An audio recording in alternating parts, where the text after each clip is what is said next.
Hey guys, welcome back to the channel. This is Jay, and today we're going to do another video about the Crafty Stamp Co.'s February release.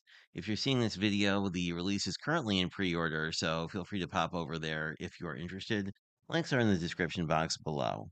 And today I am once again playing around with the Let's Party pattern paper, as you can see here, and the Love and Coffee stamp set, which features a bunch of different cats and sentiments. We're not actually using the sentiments because I'm going to use this paper instead, but I think they're pretty fabulous. I love the little hearts in the kitty's ears.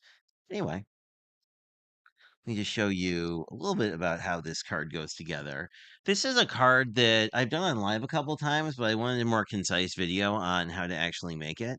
And I will just give you the measurements. It is going to be a double box card. And our first piece of cardstock is 10.5 by 4.25. It's scored at 5.5, 6 3/4, 8 3/4, and 10. So essentially you have your card base and then two exactly the same size sections and a slightly larger one. This will form the main box. And then we have a 2 by 5 inch piece. It is scored at 3.25 and 4.5, which will do a similar thing. I grabbed a little piece here to be sort of our focal point. And I think I'm going to start out by grabbing a blue ink and just ink edging this a little bit. Um, what I really want, oh, here we go. I want kind of a light blue just to sort of, we're going to have our kitty sitting here, but I want to just sort of put in a little sky around the kitty, just so it'll be a little bit, I don't know, give him a little place to live. So I'm just going to pull, basically, I'm going to start at the corners and just sort of pull ink towards the rest. And since we're using a die cut that I previously colored, it should be pretty straightforward. I'm a big fan of this particular stamp set because I love both cats and coffee. And there are three main focal image cats. I think this should be good. I don't want it to be like entirely flat. I want to have a little bit of interest there as well. And two of the cats well, one of the cats you've seen in another card, and this is the other cat that is forward facing. They all basically are in phases and they're surrounded by roses. So they're really Valentine's Day adjacent if you want them to be. Although this particular card, we're going to make it a little bit more celebration neutral, if you will. So I am just going to grab my bone folder, and pretty much everything is a mountain fold. So for this focal piece, essentially it's going to go like this. We're going to put this guy on here like that. So that's going to be sort of how the focal piece goes together. For the main card, again, we're just going to burnish all of our folds. This is a nice sort of slatey light blue, which I thought would be good um, with this particular color palette. Mostly because I wanted something that there's a, when I colored it, there is blue in the vase that the cat is in.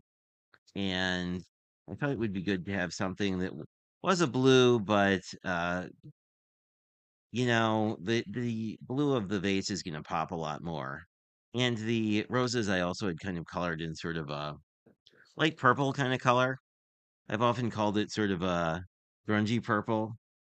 But basically, we're going to start out by getting our pattern paper on the back. And how this goes together is that we have one box and then two boxes. So this is sort of how it all works. And then it will fold flat when we are done. You can decide if you want to attach this piece first, which kind of, let me just do a little math here. It kind of lands like this, so it will cover part of this. So you can either put your pattern paper over the top of it, if you put it right side up. You can do it either over the top, which is going to cover up part of your cat, or you can do it like this. I think we will do it the second way today, but just FYI, this is a really versatile fold and one that has become one of my favorites. just because it stands up and is just kind of visually interesting. There we go. So I'm just going to put some dry adhesive on the back of this. And then we're just going to mat this down just like that. Now comes sort of the tricky part, which is how do we attach this in a way where it will actually fold flat? So the sort of trick that I've learned over the years is to basically figure out how this would fold flat, which would be like that, essentially. And then we'll just open this up and we'll put a line of adhesive where we want the adhesive. And then we will essentially fold this whole thing closed, which will allow us to have a card that will actually close. Generally, if you just try to attach this by eye, I've had less good luck.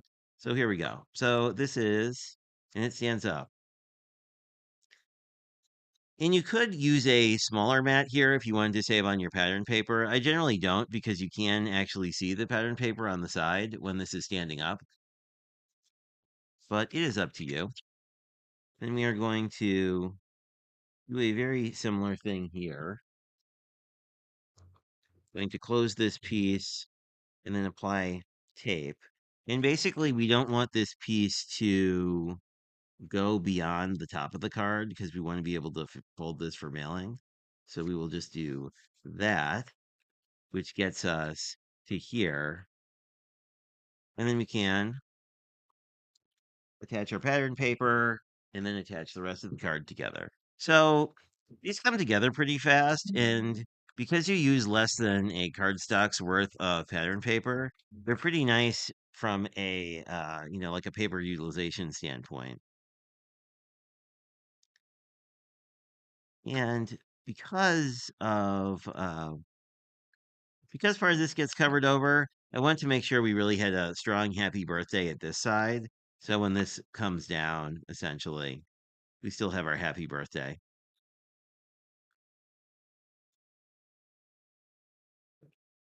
So the way that we do this is we fold this forward and then we sort of repeat the same process we've been doing. We just put some adhesive on here and then we just fold this whole thing closed and it will adhere and we are good to go. You can also do this whole process with wet glue if you prefer. But here we have sort of our double box.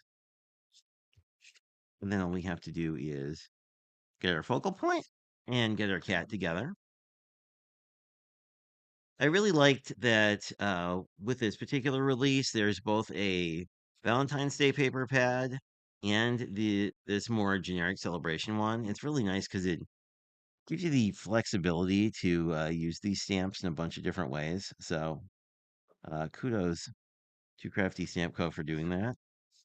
So now I'm just going to burnish this down and you could pop up your cat if you'd like. I am just going to let our cat kind of hang out on the bottom of this frame like that. And I think that looks just delightful. It's really cute how the cat is kind of off to the side when the coffee cup here is grounded. So we will just do that. We use, and if you wanted to, if you didn't want to make this a birthday card and wanted to swap out the paper, you do have room up here if you wanted to stamp a sentiment too. So that is our happy birthday cat who is greeting us with some delightful little purple roses. So this is I don't know. I love this paper because it's just so vibrant and fun. So and that's kind of why I paired it with a more subtle cardstock because you don't, if you use like a neon green or something, it would just be a lot. So I think this worked out really nicely. Anyway, thanks for checking this out. I encourage you to try this card. If you do, feel free to post it in the Friends of Crafty Stamp Co. Facebook group. And I will put a link to that in the video as well. And thanks for checking this out. And I'll talk to you guys later. Have a good rest of your day.